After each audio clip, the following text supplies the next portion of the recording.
This is a video about the game. No, just kidding. But before we start, I have to say English is not my native language. That being said, there might be spelling mistakes or even phrases that might sound weird.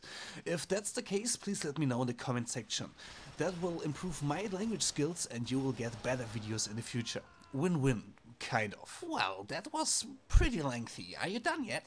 Not quite. Let's start with the proper introduction. Moin, hello, and welcome to Transformers Rise of the Darkspark. Which is a bloody third-person shooter without any blood. Of course not. These Transformers are a species of robots. And as such, they are not allowed to bleed. That's pretty discriminating. Well, they may be allowed to, but they don't have to. There's no blood circuit, there are no inner organs, they are robots. Why are we talking about such nonsense? Well, I don't know, you've picked the game. Well, let's get back to topic, shall we? Transformers Rise of the Darkspark is the third Transformers game released in the recent past. The first two were developed by the High Moon Studios, but this one is not. Instead, the developers of the online multiplayer shooter Loadout are responsible for this game, and speaking of Loadout, that game proves that a shooter needs blood in it. Massive amounts of it. Well, in the first place, this game proves that the Edge of Reality guys know how to make a good shooter experience. And that being said, the shooting part of the new Transformers game is pretty damn good.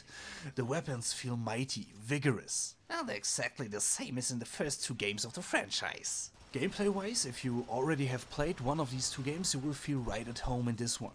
You are controlling different Transformers throughout the storyline. Good Autobots as well as bad Decepticons. But every one of them is only able to carry two guns with them. A primary weapon and a heavy one.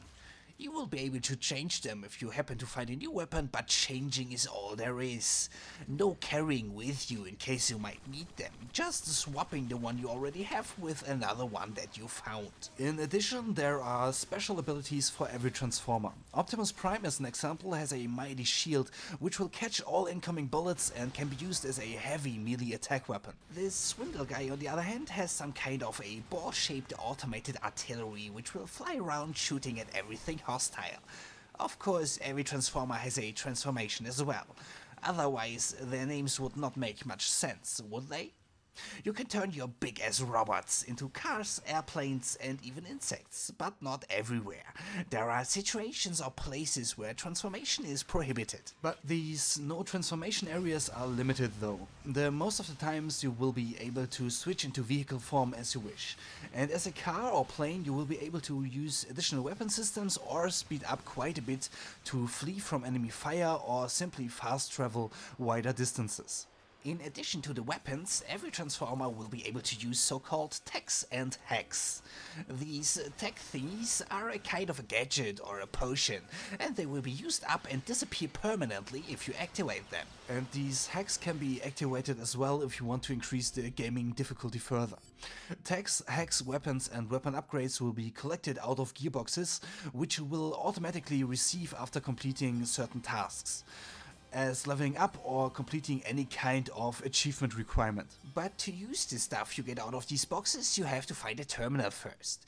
There you can change your weapons to every weapon you have unlocked this far, or improve the weapons with upgrade points, which you will get if one of the random items you get out of one of these boxes is a weapon you already own. The upgrade point will be for the weapon you have drawn then. The terminals are scattered kind of throughout the world, but they are not hidden. You will eventually stumble upon them. The problem with these terminals is that they are somehow connected to this autosave system this game uses, and it's a bad one. There are huge gaps between these autosave points. Picture this, you come across a terminal and change your weapon to a sniper rifle. Then you proceed and find yourself in a small room full of enemies. The doors behind you snap shut, now you are standing there. Not much space, and a weapon which will be better the more space there is between you and your enemy. Which is, of course, a bad thing. If you happen to die there, there's the possibility that you will respawn in this exact room without access to the aforementioned terminal, and you're still carrying your sniper rifle. That being said, you have the choice to restart the whole level if you wish to, and apart from that there are no radical environment changes all of a sudden, at least in the 8 to 9 hours I had actively played this far. That means if you are running through tight and narrow passageways, there won't be a large wide open space all of a sudden, and if you specifically need a certain weapon type, there is one lying around somewhere. Most of the times at least. Well, let's talk about you dying in the game then. Why? Well, I have to admit, I have died. Quite a lot in fact.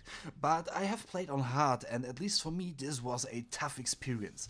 You will not survive much incoming damage before dropping dead while playing on hard mode. The funny thing about it, I only found out about the hard setting after I had died the first time. There is no difficulty slider in the options, none. The only difficulty slider that is available for you will be revealed after death.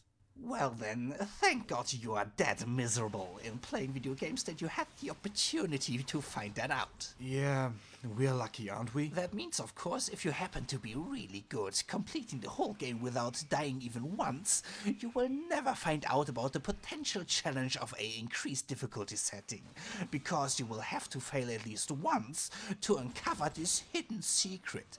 Is that stupid? Of course it is. Totally bonkers.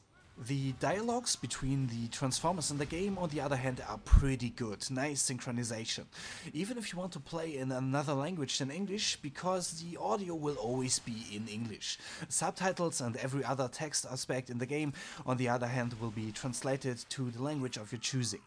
That being said, the story in Transformers does not keep up with the story and presentation of the first Transformers game, War for Cybertron. Even if it is okay in its own standards, it is average at best compared to its predecessor. But who cares for story anyway? This whole Darkspark nonsense is only a sorry excuse for people who need more than a simple guidance like left-click fire, Q is your special, WASD, there are your enemies and now have fun then. Well, a Transformers game without a storyline wouldn't feel right, quite. The Transformers universe is huge and have been existing for a long time now. The background and therefore the story is vital for a Transformers product, at least in my opinion. But you did mention key mappings. These are another problem with the game because you cannot rebind the keyboard keys, but you can choose between different gamepad loadouts if you wish. For me the keyboard scheme works just fine, it makes sense, but someone who's left-handed might wish to reconfigure stuff, which is not possible in Transformers Rise of the Darkspark. In addition, nearly every button prompt in the game is shown as a gamepad button, even if you are playing with mouse and keyboards, and what makes matters even worse, even if you haven't got a gamepad plugged in your PC. If you haven't come to this conclusion yet, it's a damn console's port. It has no adjustment settings apart from the well-known graphics presets without explanation and the brightness slider you might even want when playing on console. And there's one more thing, the standout for this particular Transformer game, which makes it stand apart from its predecessors. There is no competitive multiplayer. That does not mean there is no multiplayer at all though. But the only multiplayer mode in Transformers Rise of the Darkspark is the escalation mode, which is kind of a horde mode in which you will fight against waves of enemies in a specified area. Nice addition, but in my opinion no real compensation for a real competitive multiplayer like Deathmatch or Capture the Flag or stuff like that.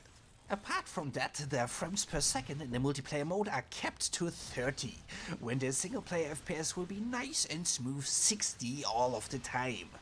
What is this crap? After all these criticism, it might come as a surprise that I had a good time with Transformers Rise of the Darkspark, mainly because I liked the Transformers gameplay. But the presentation and the storyline was better in the first game, Transformers War for Cybertron, while the gameplay was almost identical. That being said, if you want to have a nice Transformers gaming experience, give the first game a shot, you won't regret it. If you already have played the first two games and want to experience the Transformers universe further in a new setting with new challenges, then you might enjoy this one as well. But if you really into the story, you might want to wait a while until this game is available for sale someday, because the story overall is not the strong point of this one, even if the dialogues are pretty good, synchronized and fun. That's it for Transformers Rise of the Darkspark for now. Thanks for watching, have a good time, we are out for now. Goodbye. Und tschüss.